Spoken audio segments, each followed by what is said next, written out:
September 26, 1924. A truck turns into a back alley near DuPont Circle in Washington, D.C., and the ground swallows it whole. Down in the hole, the driver finds a passage, brick walls, electric lights, and a tunnel running away into the dark with no end in sight. The Washington Post blames German spies left over from the war, then bootleggers, then a mad scientist the paper invents outright. All of it wrong.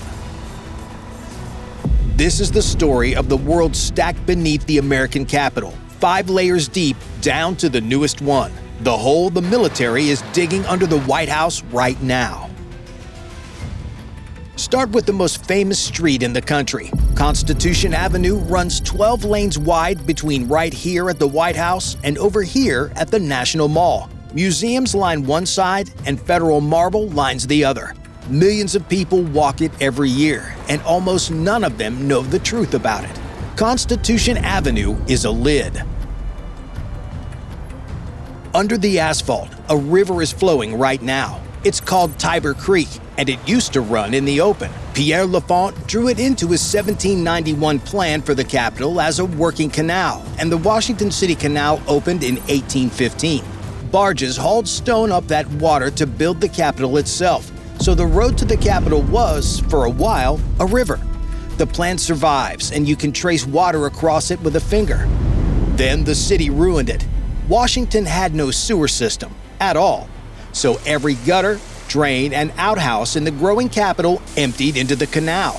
By the 1840s, the Grand Waterway had turned into an open sewer flowing past the front door of American government. Picture the mall in August. Now add that smell, with no way to escape it. Congress debated the Republic's future beside it for 30 years. Senators complained about the smell on the record, but nothing moved until one man simply erased the problem. Keep the details of this mess in the back of your mind, because it won't be the only time it rears its ugly head. In 1871, Alexander Boss Shepard took over the city's Board of Public Works and made the river disappear. His colleague, Adolph Cluse, entombed Tiber Creek into a brick tunnel from Capitol Hill down to the Potomac. One that accounts from the time called it wide enough to drive a bus through. The fix wasn't cleaning the river, the fix was hiding it. Crews paved the top and named it B Street, and in 1931, B Street was renamed Constitution Avenue. So the lid got the most patriotic name in the country. Tourists photograph the marble. The river keeps moving underneath them. The river never left. In June 2006, groundwater from the buried steam bed helped flood the Internal Revenue Service headquarters, which stands on wooden plies sunk into the wet bed of the old creek. The IRS rests on a buried swamp, which is ironic considering what's inside the building. The city buried a river for sanitation. One layer down, it dug for something much less noble: convenience. The tunnels first came, and not for people. Workers cut the earliest passages around the Civil War for ventilation. Politicians in wool suits, decades before air conditioning, generated their own demand. In 1898 came a tunnel to the new Library of Congress, fitted with an electric conveyor so a member could request a book and watch it arrive from under the street. Same-day underground delivery, 70 years before anyone said the word internet. The conveyor no longer runs, which is genuinely a loss for civilization. Then the Senate built its first office building with a 760-foot tunnel attached. That left senators facing a 760-foot walk. Unacceptable. So Capitol Superintendent Elliott Woods ordered the yellow cars, and riding an electric car to a vote became a perk of the office, right alongside the salary. The Senate Historical Office preserves the best part. An earlier version of the plan was scrapped back in 1897 because the commission feared the public would call a private rail line for senators a luxury. They were completely right. The Senate built it anyway 12 years later, and nobody has ever voted to give it up. The system never stopped growing. Today, there are 3 separate subway lines under the complex, and the connecting tunnels hold a post office, a credit union, and a shoe repair shop. So a staffer can get new souls without ever seeing daylight. You can ride it yourself with a staff escort, rolling through the same tunnel the Studebakers hummed down in 1909. Reporters stake out the platforms, too. because a senator waiting for a train has nowhere to hide. And automated trains run on a 90-second schedule. A working town sits under the American legislature, and most Americans have never heard of it. They got one glimpse. On January 6, 2021, cameras caught nearly every hallway of the riot at the Capitol, but they never caught where Congress went. Hundreds of lawmakers left through the floor and down into the tunnels, past the subway platforms and out to safety. A system built to spare senators a short walk worked a century later as an escape route, something not one of the men who signed off on it in 1909 could have ever known. The tunnels just accumulated, decade by decade, until the day the accumulation mattered. Congress's tunnels sit in public records and tour guides, though. The layer below them was sealed, forgotten, and found again by accident, because not everything that's been attempted down there ended up working out. Under DuPont Circle sits an entire streetcar station, fit with platforms, tracks, tiled walls, all of it. The station opened in 1949 and ran for 13 years, until D.C. shut down its entire streetcar network in 1962 and the platforms went dark. 13 years of service. Nothing under Washington stays empty for long. During the Cold War, the Office of Civil Defense stocked the abandoned station as a fallout shelter, filling its 75,000 square feet with rations and water. In 1995, a developer reopened one platform as a food court called DuPont Down Under, which failed within months. Poor ventilation and thin crowds finished it off within a season. Today, the same tunnels operate as an art space. One hole in the ground, 4 separate lives: streetcars, nuclear dread, food court, and art. That's the rule down here, and it's worth saying at the halfway mark. The city never fills anything in. It just changes what the hole is used for. Which brings us back to a hole nobody could explain. Do you remember that truck we mentioned earlier? Well, investigators climbed down into that broken alley in September 1924 and found a maze. Passages about 6 feet high and 6 feet wide, running for hundreds of feet under a residential block. Someone had built this, carefully, over many years, and told absolutely no one. So who builds a labyrinth under a city block and keeps it a secret? A Smithsonian scientist stepped forward and ended the mystery with a shrug. His name was Harrison G. Dyer Jr., an entomologist, an authority on moths and mosquitoes. By his own account, the digging started when he was turning a flower bed for his wife and felt an urge to keep going. So he kept going for roughly a decade, by hand, hauling the dirt out in secret with a shovel and a wheelbarrow. He called it exercise. Let's do the math on what that claim covers. A passage 6 feet by 6 feet, running for hundreds of feet, means hundreds of tons of earth, moved one shovel load at a time without a single neighbor noticing. For 10 years, the neighbors walked home over the most interesting thing on their block and never knew it was there. He even signed his work. One concrete archway carries the inscription H.G. Dyer, February 14, 1923, his 57th birthday. The man gift-wrapped his own mystery. Smithsonian historians Pamela Henson and Mark Epstein spent years reconstructing his life, and the tunnels turned out to be the smaller secret. Dyer was married to 2 women at the same time, keeping a second family across town under an assumed name. A double life above ground and a private hidden world below it. The tunnels weren't the strange part of Harrison Dyer. They were the honest part. He never stopped either. After the collapse made him famous, Dyer dug a second network under his new home, deeper and lined with concrete, and parts of it are still sealed under the neighborhood today. One man with a shovel managed hundreds of feet. The next layer down took machines longer than a football field. And unlike Dyer, these diggers held a press conference. Watch the city on a day of hard rain. Water sheets off the rooftops and into drains that feed pipes laid in the 1880s. And in much of Washington, those pipes carry sewage and stormwater together in the same tube. Remember that detail from the buried river, the city that mixes its waste with rainwater? It never went away. It just moved underground. So the bill finally came due, and it came due in the river. When the pipes fill, the overflow has to go somewhere. And for more than a century, somewhere meant the Anacostia River. The numbers are exact, and they are ugly. Before the fix, the sewers overflowed into the Anacostia 84 times in an average year, by DC Water's own count, dumping 2.1 billion gallons of sewage-laced stormwater into a river that flows past the baseball stadium. The Anacostia wasn't working as a river. It was working as a relief valve, and if you lived nearby, you knew. The smell after a storm told the whole story.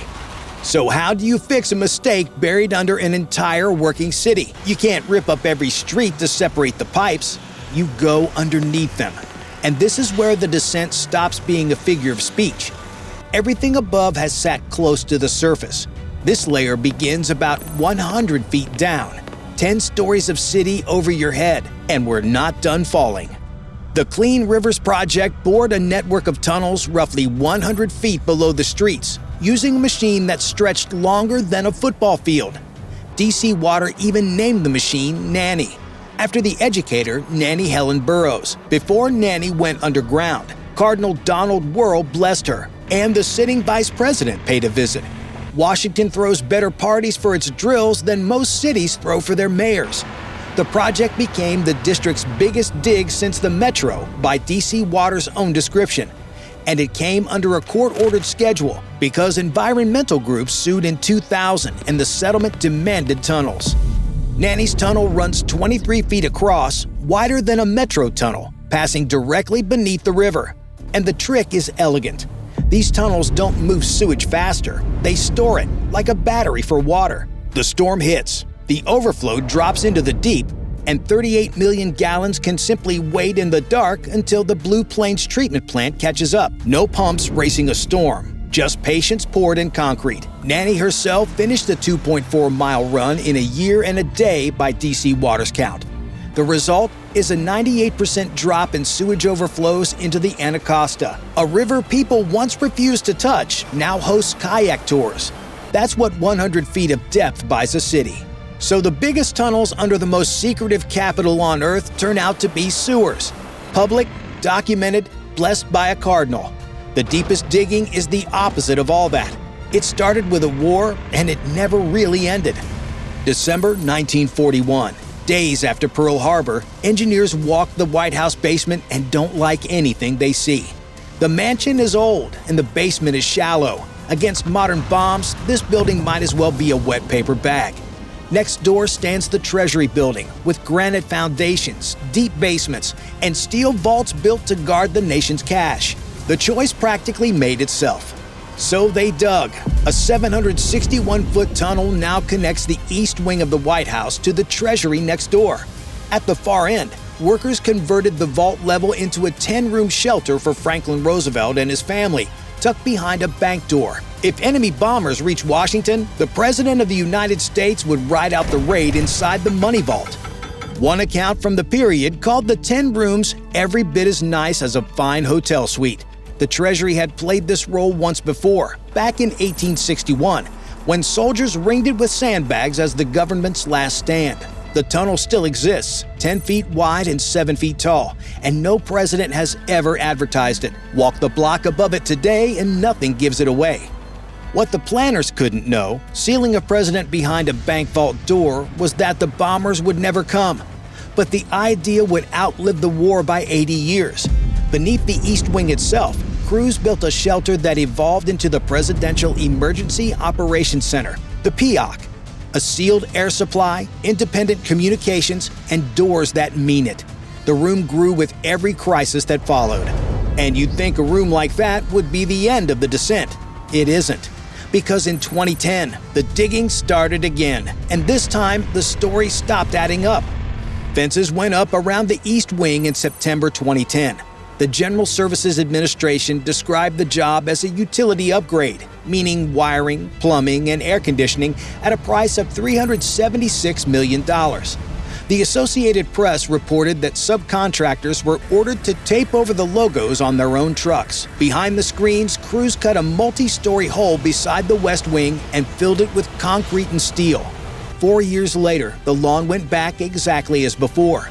The official story never changed: air conditioning. And look, in fairness, the building probably did get new air conditioning. the way you technically get a new doorbell when you build a fortress. For 15 years, that's where the mystery sat. Then a ballroom cracked it open.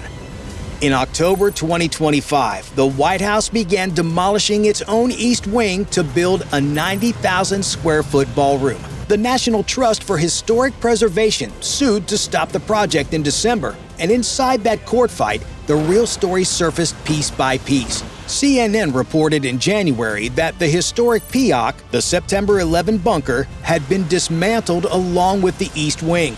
Government filings warned a judge that halting construction would endanger national security. A White House official told planning commissioners that parts of the project were, in his words, of a top-secret nature. And then the president said the rest out loud. The military, he told reporters, is building a massive complex under the ballroom. The ballroom, in his words, essentially becomes a shed for what's underneath. Stop on that sentence, because you've heard this structure before. Washington buried a river and called it a street. It buried a bunker and called it the East Wing, which really was built in 1942 partly as a cover for the shelter going in beneath it. Now it's burying something new and calling it a ballroom. The street was a lid. The ballroom is the lid. Remember the river under the road from Layer 1? The city has been rehearsing this exact trick for 150 years. Someday soon, 1,000 guests will dance on top of it. Since the National Capital Planning Commission approved the design, 8 votes to 1. The chandeliers go up on schedule. The classified work continues below them, behind its own fences, on its own schedule. The New York Times reported crews digging for weeks below the old East Wing site, replacing the PIOC with something larger and deeper. Aboard Air Force One, the president complained that the whole thing had only surfaced because of what he called a stupid lawsuit. A federal judge let construction continue in the spring, and the administration read the ruling as a green light. The ballroom itself, the White House says, cost $200 million of private money with seating for 1,000 guests. The president listed the features below the way you'd list renovations on a beach house: biodefense, secure communications, bomb shelters, and a full hospital, which raises its own quiet question. Since Walter Reed sits 20 minutes up the road, you won't find any of it on a public blueprint. And officials have pointed to the classified work below as the reason approvals came after the demolition, not before. In a town where the law keeps every skyline low, ambition has exactly one direction left: down. And if you think a ballroom is an ambitious cover, consider what this city almost built. In 1963, weeks before President Kennedy's assassination, Robert McNamara's Pentagon circulated a proposal for something called the Deep Underground Command Center.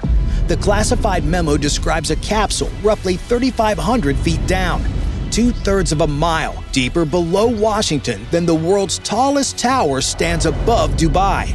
Now sit with the depth for a second, because nothing else in this story comes close. Engineers rated it to survive direct hits from weapons from 200 to 300 megatons. For scale, the largest bomb ever detonated, the Soviet Tsar Bomba, measured 50, and it had been designed for 100. The planners weren't preparing for the biggest bomb that existed. They were preparing for bombs nobody had built yet. Picture the drill. An alarm sounds. An official steps through an unmarked door near his office, and an elevator falls for the better part of a mile into the rock.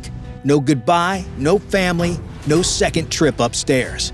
Arthur Garrett Graff traced the plans to a spot beneath the Potomac, roughly halfway between the Pentagon and the White House, with the trip timed at 15 minutes from desk to capsule, 15 minutes from a desk chair to the safest room on Earth, 50 officials in the austere version or 300 in the expanded one, with 30 days of air and food while the surface stopped mattering. The memo prices survival by the seat. The expanded version was priced at $310 million by the Pentagon's own study, and the seats were never meant for you. The flaws were real, though. Analysts noted that half the people inside would be needed just to keep the capsule running, and that a direct hit might vaporize every antenna connecting it to the world it was meant to command. It wasn't even certain the Soviets couldn't simply build bigger bombs and erase the margin. Congress cut the Pentagon's $26.2 million request down to $6 million by the State Department's own historical record. One official later recalled in the journal Arms Control Today that briefing Lyndon Johnson on the deep bunker drew a string of expletives and a flat refusal to hide an expensive hole while everything above him burned. Johnson's version of continuity, apparently, was staying above ground with everybody else. So the DUCC was never built, officially. Whether a successor exists at some other depth is a question nobody in government has ever answered on the record. The paper trail simply stops in the mid-60s. What replaced it, if anything, lives behind clearances that outrank the people who ask. What did get built rings the city instead: Mount Weather in Virginia and Raven Rock near the Pennsylvania line, the underground campuses in Garrett Graff's book Raven Rock, where the federal government plans to restart itself after the worst day imaginable. Mount Weather reportedly runs its own police and fire crews, a small federal town inside a mountain. It activated for real on September 11, when congressional leaders were flown there by helicopter. The plans they followed had been written for a Soviet attack that never came. You will never tour either one. The gates appear on maps, and everything past them is a rumor with a budget line. The whole arrangement has an official name that sounds like paperwork and means the end of the world: continuity of government. Journalists have chipped at these places for decades, and the government has confirmed almost nothing beyond their existence. The digging, as far as anyone can tell, has never stopped. If you enjoyed The Descent, you'll also enjoy this video about the secrets you'd find in the presidential motorcade. Bye for now.